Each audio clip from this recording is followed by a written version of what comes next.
उदय। सच तो यह है कि संप्रभुताओं की बेलें सूख गई हैं और न्याय के मंदिर में न्याय नहीं मिल रहा है। धन, संख्या, बल और बाहुबल के सामने नतमस्तक है सभी महकुमा। इसमें कोई दो राय नहीं कि न्यायालय हमेशा न्याय ही करती है, लेकिन कभी कभी ऐसा हो जाता है कि जब सिर्फ जजमेंट होता है और उसमें न्याय नहीं होता। लोया का केस इसी श्रेणी में आता है। हम सब जानते हैं कि मीडिया का अस्तित्व ही सवाल पूछने और सत्ता में बैठे लोगों की जवाबदेही तय करने के लिए होती है। पत्रकारिता में इसके अलावा सब कुछ सिर्फ जनसंपर्क की कवायद है। सरकार अपनी उपलब्धियों का ढिंढोरा पीटने के लिए पूरे पन्ने का विज्ञापन देने के लिए आज़ाद है। वहीं दूसरी ओर चाय पिलाकर ढिंढोरा पीटने के लिए अब मीडिया का इस्तेमाल खूब हो रहा है। चाय पिला देते हैं, समोसा खिला देते हैं, कभी कभी भजिया भी खिला देते हैं और मीडिया को खरीद लेते हैं। दरअसल मीडिया मौन है और सच्चाई से दूर भाग रही है। मीडिया ने सच नहीं दिखाने की कसम खा ली है, वहाँ बिल्कुल सन्नाटा पसरा हुआ है। कहने का मतलब यही है कि मीडिया का यह महापतन अब और भी उजागर है और खतरे का सायरन लगातार बज रहा है। और यही वजह है कि किसान आंदोलन को सिरे से दिखाने से मीडिया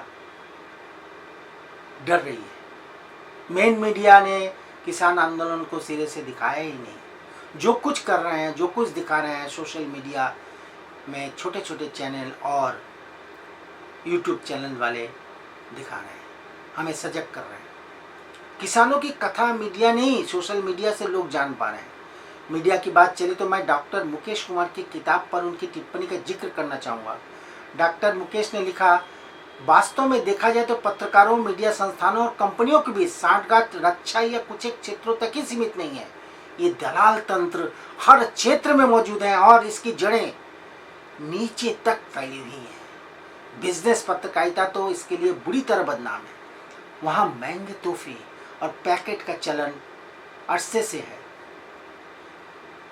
जो नहीं लेता उनको मीडिया से हटा दिया जाता है, जो ईमानदारी से काम करते हैं उनको मीडिया से हटा दिया जाता है, जो पैकेट लेते हैं उन्हें सरकार गले लगा लेती है। ये सच्चाई है कि ये मीडिया की सच्चाई है। पत्रकारों को उपकृत करके काम निकालने की सारी तरकीबें इन लोगों को आती है। जी हाँ, मुकेश जी सही कह रहे हैं, लेकिन मैं यहाँ ये भी कहना चाहता हूँ कि केवल बिजनेस के क्षेत्र में ही नहीं, राजनीति में भी यही टैक्टिस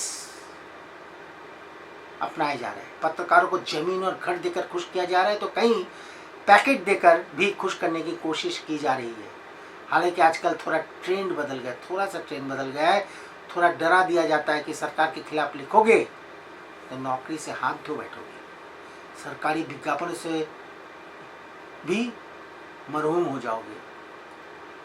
मालिकान डर जाते हैं, वो चुपचाप एसी कमरे में बैठकर सीनियर पत्रकारों से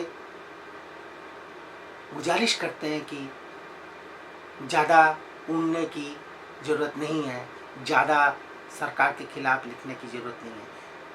ऐसे में पत्रकार बेचारा क्या करे, उसे भी तो किचन रूपी दैत्य का ख्याल रखना पड़ता है, उसे भी अपना परिवार चलाना पड़ता है। यानी पत्रकारिता दैत्य नगरी में परिवर्तित हो गई है और दैत्यों के राजा बन बैठा है सियासी शासक। वोट मांगते हैं, याचना करके वोट मांगते हैं और वही भीड़ हमारे सर के ऊपर बैठ जाते हैं। ऐसा माना जा रहा है कि सरकार चाहती है कि मीडिया को खामोश करके अपनी सल्तनत की नींव की मजबूती के लिए वो समाज में अदावत और बगावत के चाहे जो खेल खेले, लोग खामोश रहेंगे और खामोशी से उसे देखते रहेंगे। समाज जलता रहे, लोग खामोश से हाथ बांध कर खड़े रहेंगे। राष्ट्र सिसकता रहे, लोग खामोशी से हंसते रहेंगे। ऐसे में माँ दुर्गा को तो आना ही है, रक्षा के लिए आना है। अब देखिए, लोकतंत्र के मंदिर में भी न्याय नहीं मिलता क्योंकि सब कुछ सरकार के पास है। कितना पैसाचिक है इस लोकतंत्र का चेहरा। हॉस्पिटल, न्याय का मंदिर, थाना, नगर पालिका, नगर निगम आदि में दुर्गंध और सरान भी सरान। और ऐसी सभी सरी हुई व्यवस्था में ममता लड़ रही हैं और विरोध कर रही हैं। पूरे देश में अफरा तफरी का माहौल, तो ऐसे किसी के आविर्भाव को दुर्गा का अवतार क्यों ना कहें। वैसे हमें यह भी नहीं भूलना चाहिए कि पहले ममता बनर्जी ने ही पश्चिम बंगाल में वामपंथी मोर्चे के 34 साल पुराने शासन का खात्मा किया था। ये दुनिया की सबसे पुरानी निर्वाचित कम्युनिस्ट पार्टी सरकारों में से एक थी। तो ऐसे में सवाल यही उठता है कि क्या माँ को ये सभी असुरी शक्तियाँ परास्त कर पाएंगी? राजनीति में ममता की मृत्यु हो पाएगी? हालांकि ओशो ने कहा है कि मृत्यु अहंकार की हो सकती है, मृत्यु झूठ की हो सकती है। अब यहाँ पर प्रश्न है कि अहंकार कौन है, अहंकारी कौन है? सत्य की कोई मृत्यु नहीं होती, ये सच है। इसका मतलब ममता सत्य है, इसलिए वो आसुरी शक्तियाँ अपने आप ही ममता के तीरों से घायल होकर बैरंग लौट जाएंगी, अपने आप लौट जाएंगे और अपने अपने बिलों में लौट जाएंगे। क्योंकि जब एक कहावत है कि मनुष्य की चाल न केवल धन और बल से बदलती है, मनुष्य की चाल न केवल धन और बदल से बदलती है बल्कि धर्म से भी बदलती है। क्योंकि जब मनुष्य धन और बल के अधीन होता है तब वह अकड़ कर चलता है, और जब धर्म संपन्न होता है तो वह विनम्र होकर चलता है। आज बीजेपी के पास धन और बल दोनों हैं और इसीलिए वो अकड़ के चल रही है, प्रजा को चौं ओर से कष्ट दे रही है, परेशान कर रही है, देश की संपत्ति को प्राइवेट कंपनियों को बेच रही है। तो ऐसे में क्या आप इस मोदी रूपी राजा से बच पाएंगे?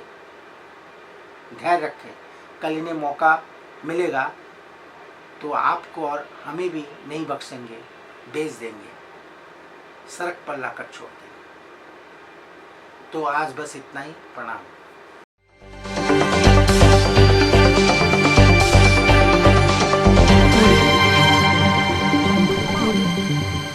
आज उदय